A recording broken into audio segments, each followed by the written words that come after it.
प्रणाम। साथियों, हमने इस संसार में 84 लाख योनियों में भ्रमण कर अब मनुष्य का श्रेष्ठ जीवन पाया है। हमारे इस जीवन में दो तरह की संभावना है। एक संभावना तो मनुष्य जीवन के भीतर यह है जहां पर मनुष्य का चिंतन विकृत होता है, उसकी भावनाएं दूषित होती हैं और व्यक्तित्व कुंठित होता है और इंसान पतन की ओर, पराभव की ओर चल पड़ता है। गिरते गिरते मनुष्य के जीवन में एक दिन इतनी गिरावट आती है कि सिर्फ ढांचा इंसान का रह जाता है, पर उसकी भावनाएं और उसका दृष्टिकोण, उसका चिंतन बिल्कुल पशु पिशाच जैसा हो जाता है।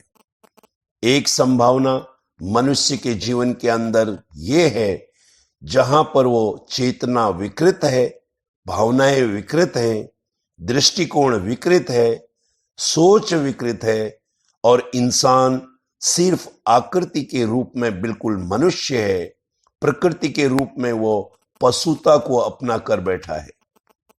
और एक संभावना मनुष्य के जीवन में वह है जिसमें उसकी आकृति मनुष्य की है, पर उसका चिंतन, उसकी भावनाएं और उसका दृष्टिकोण पवित्र हो गए हैं, पावन हो गए हैं, पतित हो गए हैं, प्रकाशित हो गए हैं।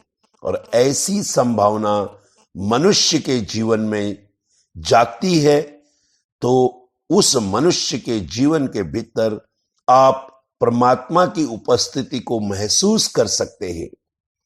जैसे गुरुदेव का जीवन, स्वामी विवेकानंद जी का जीवन, संत महात्माओं का जीवन, समाज सुधारकों का जीवन, देश के शहीदों का जीवन, अवधूतों का जीवन, धर्मेशों का जीवन, महापुरुषों का जीवन, महामानवों का जीवन, ये वो जीवन है जिनको पाने की कल्पना, जिनको जीने की कल्पना हर इंसान करता है।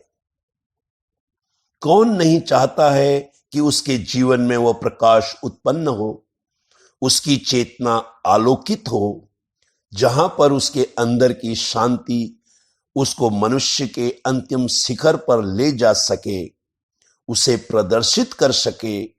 और उस संभावना को जागृत करने का जो मूल मंत्र है वो गायत्री मंत्र ही है। ये गायत्री मंत्र हमें प्रेरणा देता है हर इंसान की, हर व्यक्ति के अंदर, चाहे वो जीवन की कितनी भी कठिनाई की घड़ी में क्यों न हो, उसके जीवन में एक देवत्व की, एक ऊंचाई की ओर बढ़ने की संभावना सुरक्षित होती है। एक हरी भरी घास थी, उसमें